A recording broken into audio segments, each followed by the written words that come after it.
when my oldest son was really, really little, like baby toddler size, they started court ordering him to see his dad, which was a really, really bad idea. His dad had actually made threats against me to try to get me to see the kid, which was like the first sign that I shouldn't let him see the kid. It was really bad. He like was sending, he sent this threat through my mom that if I didn't let him see the baby, that the gloves were off.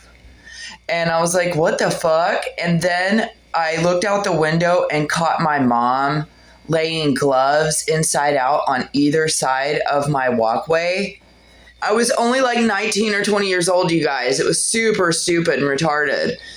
And it was like her way of letting me know that the gloves were off for him. But he wasn't talking about my mom's cleaning gloves, even though she wanted to be, intimidating or whatever. I'm not sure if she ever realized that that's not what this saying is about. It's not about your cleaning gloves.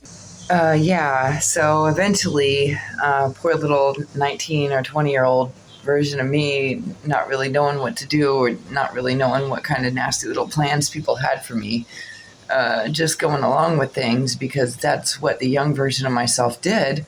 And that's unfortunately what the young version of a lot of people do, especially the ones who come out of really controlled, abusive households and dynamics. They just do whatever they're told to do, even if it's terrible, even if it's like them committing a crime or a felony. If their moms or dads are telling us to do, we just do it because that's what we were told to do. Well, like really early, I started to realize that my kid's head is really warped. Like he's only like a year or 2 or 3 old through all this stuff. And like they court order him to go to his dad's every weekend, which I'm like mortified by because they're these super fucking retarded hillbillies. And there's already like somebody in the house who got in trouble for being a sex offender to little kids and had to register on the registry. And but they would like pretend that he wasn't there. And then I guess he died eventually, but they were all still kind of sex offender-y.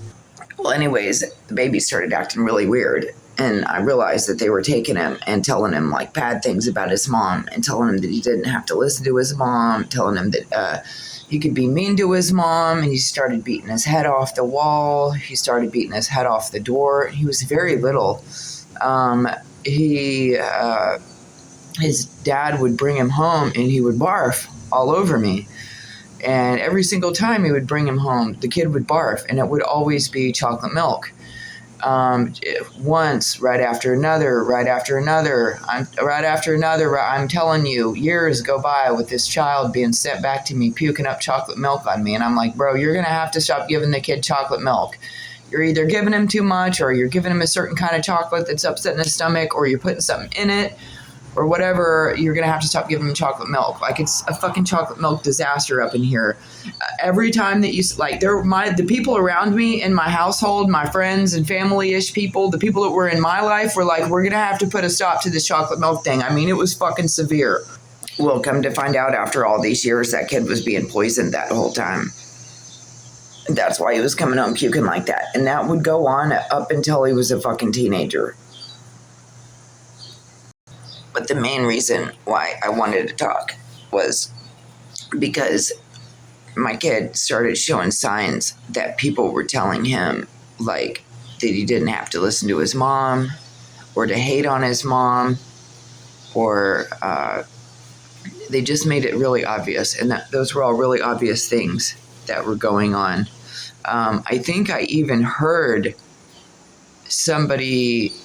Like, I think that I even heard his dad in the car say something like that. Oh, it's okay. You don't have to listen to your mommy. And it sounded like it was like a normal thing. And I'm trying to remember some